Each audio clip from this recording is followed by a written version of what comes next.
Hi all. Today we are going to discuss the impact of internal controls on organizational fraud prevention. Now let's look at some basics. Fraud is a major problem that affects many organizations. It only causes financial losses, but also damages a company's reputation. To deal with this, organizations use internal controls, systems and processes designed to prevent, detect, and respond to fraud. However, sometimes even with these controls in place, fraud still happens in many industries. This study looks at how strong internal controls can help reduce and prevent fraud across different types of organizations.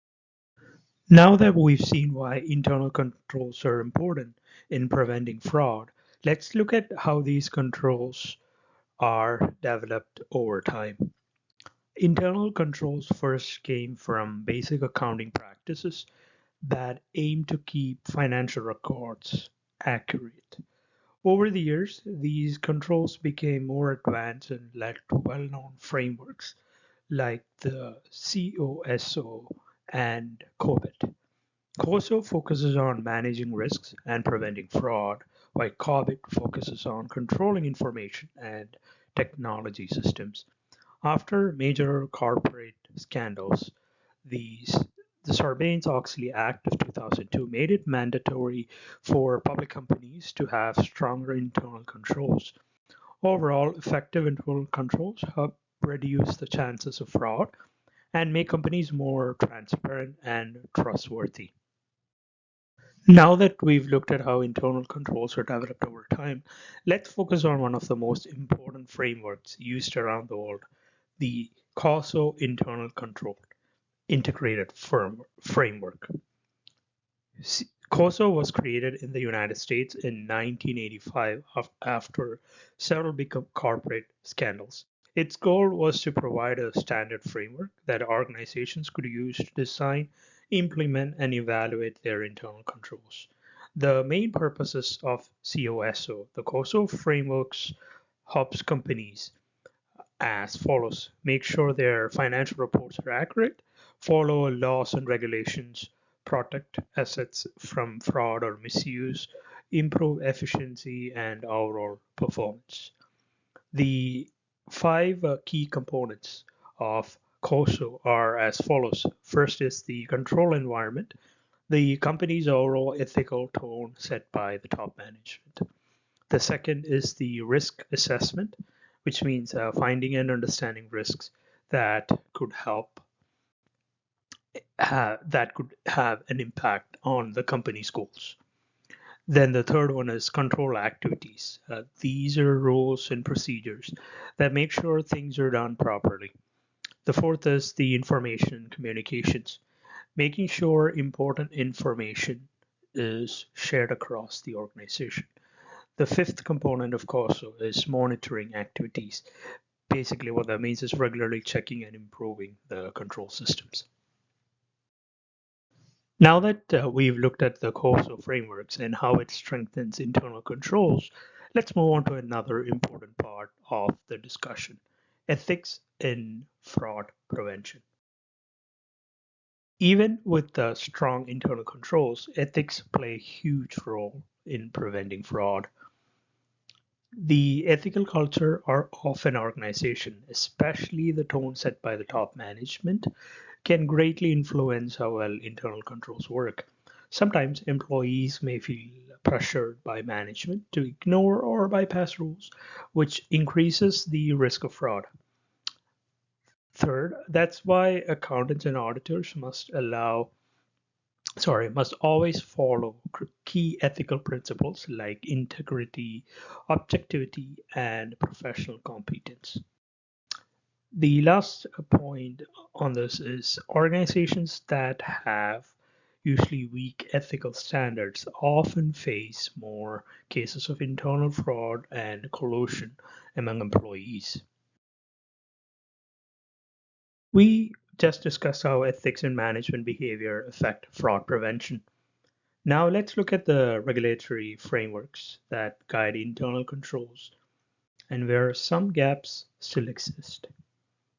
Globally, frameworks like COSO and ISO 37001 provide guidelines to help organizations set up strong internal controls and anti-bribery systems.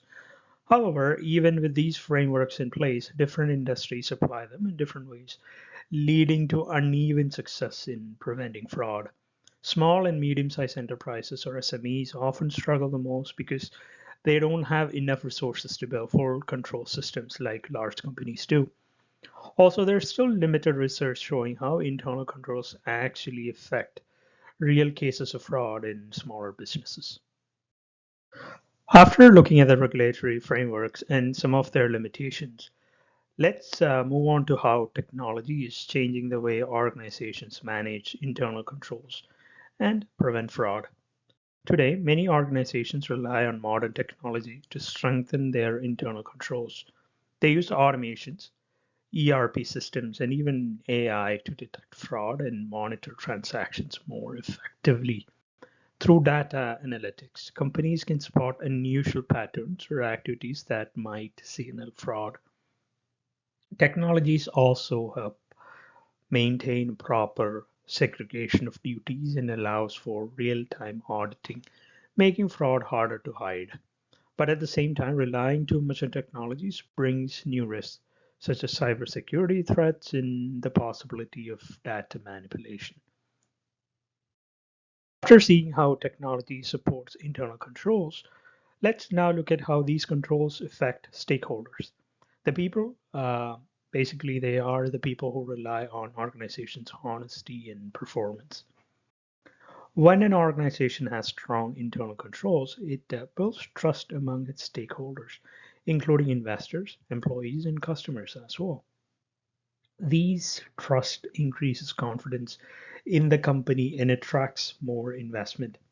On the other hand, weak controls can lead to fraud, loss of reputation, and even legal or regulatory penalties. Stakeholders depend on accurate and transparent reporting, which is made possible through effective internal controls. Finally, when a company promotes a culture of compliance and accountability, it supports long term success and sustainability. Now that we've seen how internal controls impact different stakeholders, let's look at the research gap. What's missing in existing studies and how this research plans to fill the gap? Most of the existing research on internal controls focuses mainly on large corporations. However, there is very little research done on small and medium-sized enterprises, basically the SMEs. Also, only a few studies combine both quantitative and qualitative methods to measure how effective internal controls really are.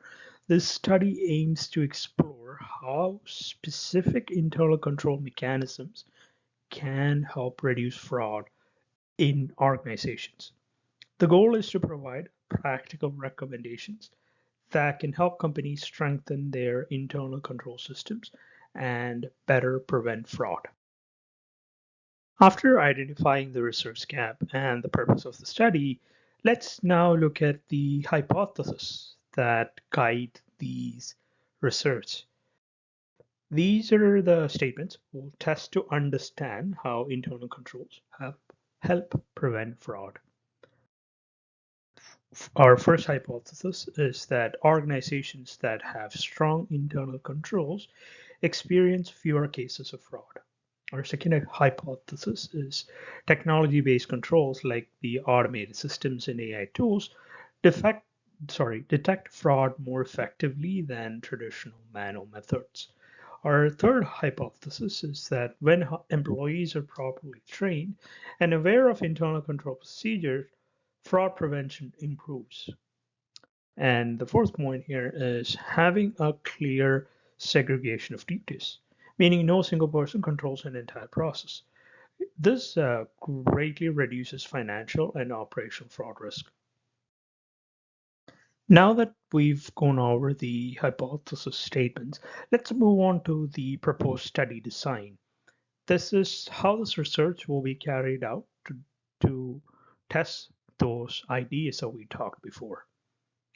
This study will use a mixed method approach, meaning it combines both quantitative and qualitative methods. For the quantitative part, we'll conduct surveys to measure how effective internal controls are and how often fraud occurs in different organizations. For the qualitative part, we'll hold interviews with managers and auditors to understand the real life challenges they face when implementing controls. The study will include around 100 to 150 employees and managers from small and medium-sized enterprises across different industries. To analyze the results, we will use correlation and regression analysis for the survey data and the thematic analysis for the interview responses, helping us test and understand the hypothesis in depth. Now that we've discussed the overall study design, let's look more closely at who will participate in the study and how they will be selected. The population for this study includes managers, auditors, accountants, and employees from the SMEs. To select participants, we will use a combination of sampling methods. The first combination is stratified random sampling to make sure different industries are represented fairly. Purpose of sampling: to select experts in internal control and fraud prevention. Convenient sampling: for distributing online service to a large group quickly.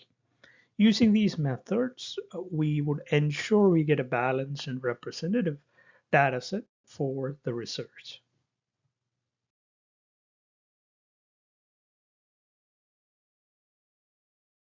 After deciding who will participate and how they will be selected, it's important to explain the ethical procedures that will guide the study. We will follow strict ethical guidelines to protect participants and maintain integrity. We make sure the participants will be clearly informed about the purpose of the study and how their data will be used. There will be confidentiality. All responses and company names will remain anonymous, no matter what the circumstances is. Avoiding harm. No sensitive or identifiable information will be shared. Integrity. The study's findings will be reported honestly and transparently. Proper citations. Any secondary data or references will be credited to the original authors. After covering ethical procedures, let's now look at how the data will be analyzed and what results do we expect to find. The data analysis will follow a few key steps. First, we'll review the collected data to make sure it's complete and accurate. Then we'll use statistical tools to find relationships between internal controls and fraud rates. Finally, we'll compare the survey results with interview findings to validate our conclusions. We expect to find strong internal controls leading to fewer cases of fraud and better compliance. The outcome we expect is that the study will provide evidence-based recommendations to help organizations strengthen their internal control system and prevent fraud. After discussing how the data will be analyzed and expected outcomes, let's wrap up with the conclusion of the study. This study will help us understand how internal controls reduce the risk of fraud in organizations. The findings will provide guidance for companies to improve risk management and strengthen ethical practices. By focusing on small and medium-sized enterprises, the study aims to provide practical and scalable solutions that can be applied across different industries. Hi all, thank you for listening. I hope this presentation has given you a clear understanding of how internal controls can help fraud and strengthen organization practices. I look forward to your questions and feedback. Thank you.